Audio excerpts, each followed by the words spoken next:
आपने गुज़िश्ता चंद सालों में डोनाल्ड ट्रंप और कई दीगर रहनुमाओं के मुंह से और बहुत सारी खबरों में लफ्ज़ rare earth minerals, critical minerals, strategic minerals या रेयर अर्थ मेटल्स ये आपने ज़रूर सुना होगा। With their rare earth. Trump wants rare earths. Rare earth elements are not actually rare. आजकल सारी दुनिया क्यों इन पत्थरों के पीछे भाग रही है? बड़े बड़े मुल्कों में इन्हें पाने के लिए एक दौड़ लगी हुई है। सब चाहते हैं कि वो ज़्यादा से ज़्यादा रेयर अर्थ मिनरल्स इकट्ठे करें। आज दुनिया में इन धातुओं या मिनरल्स की मांग सोने चांदी की तरह या बादौकात उनसे भी ज़्यादा तेज़ी से क्यों बढ़ती जा रही है? इन बेजान पत्थरों और मट्टी के ढेरों में आखिर ऐसा क्या है कि सब इनकी खोज में लगे हैं?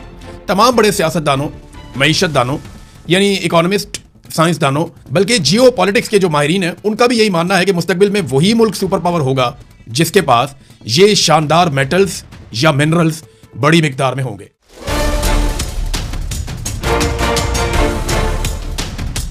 उन्नीस सौ 87 में स्वीडन के एक फौजी ऑफिसर ने कान में से एक पत्थर ढूंढा और उस पत्थर ने सारा कुछ बदल कर रख दिया। ऐसा क्यों है?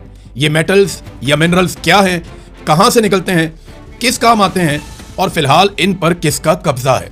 ये सब हम जानेंगे आज के इस स्पेशल वीलॉग में।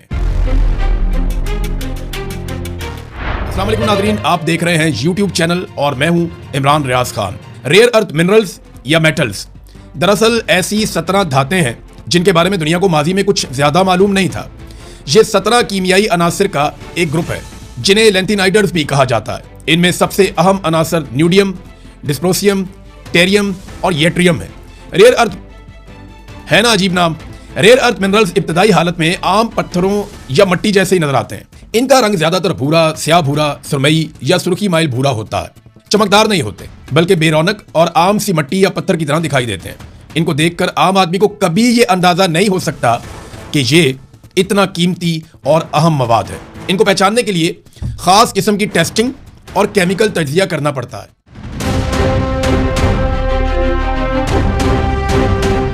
रेयर अर्थ मिनरल्स पहली मर्तबा सन 1787 में स्वीडन के एक छोटे से गांव येट्राबी में दरियाफ्त हुए थे।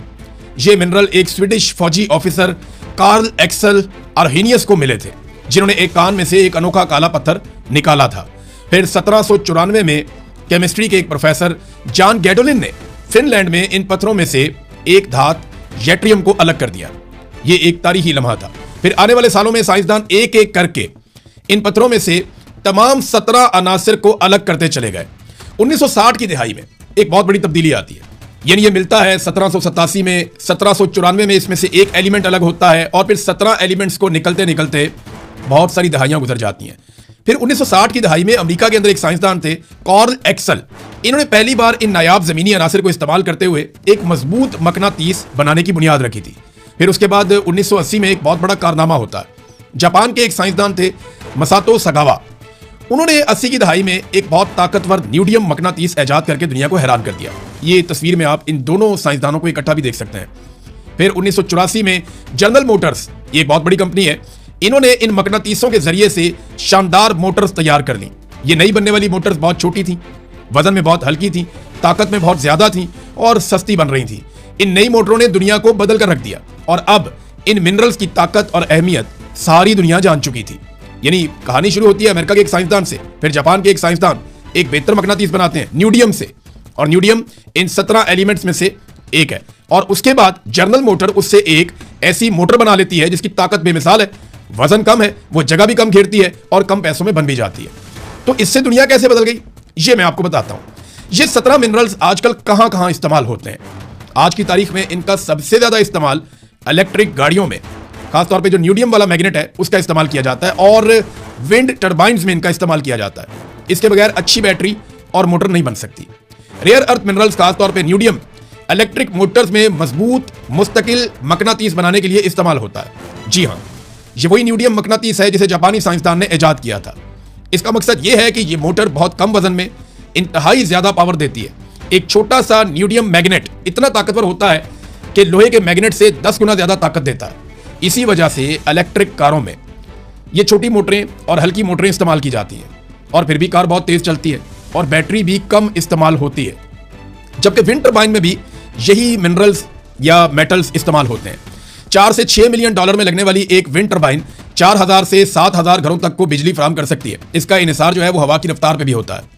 एक टरबाइन बिजली बनाकर 1 साल से कम अरसे में अपनी लागत पूरी कर देती है, जबकि ये 20 से 25 साल तक लगातार चलती रहती है। सादी बात यह है कि पुरानी वजनी मशीनरी को बैटरियों पर चलाना बहुत मुश्किल था। ये बात आप समझ लीजिए कि जो पुरानी मशीनरी थी वो वजनी थी, बैटरियों पर चलाना उन्हें बहुत मुश्किल था, उनके लिए फ्यूल लगता था। लेकिन इन नई धातों ने या इनके इस्तेमाल ने सारा गेम ही बदल कर रख दिया। अब ताकतवर मशीनें बहुत छोटे साइज में और इंतहाई कम वजन में बन चुकी हैं। लिहाजा मुस्तकबिल इलेक्ट्रिक गाड़ियों का है, जो दुनिया में 1 अरब 64 करोड़ 40 लाख गाड़ियों की जगह लेंगी। यानी दुनिया में फ्यूल पर चलने वाली गाड़ियों की जगह लेने के लिए आपको कम से कम 150 करोड़ नई गाड़ियां चाहिए जो इलेक्ट्रिक गाड़ियां हो, और ये आलूदगी से बचाव का एक बड़ा जरिया भी बनेगी। अब यही तो मुकाबला है कि ये नई गाड़ियां कौन बनाएगा और अरबों खरबों डॉलर्स का मुनाफा कौन कमाएगा। वही बनाएगा जिसके पास ये रेयर अर्थ मिनरल्स होंगे। अब एक गाड़ी को बनाने के लिए एवरेज 5 से 10 किलो तक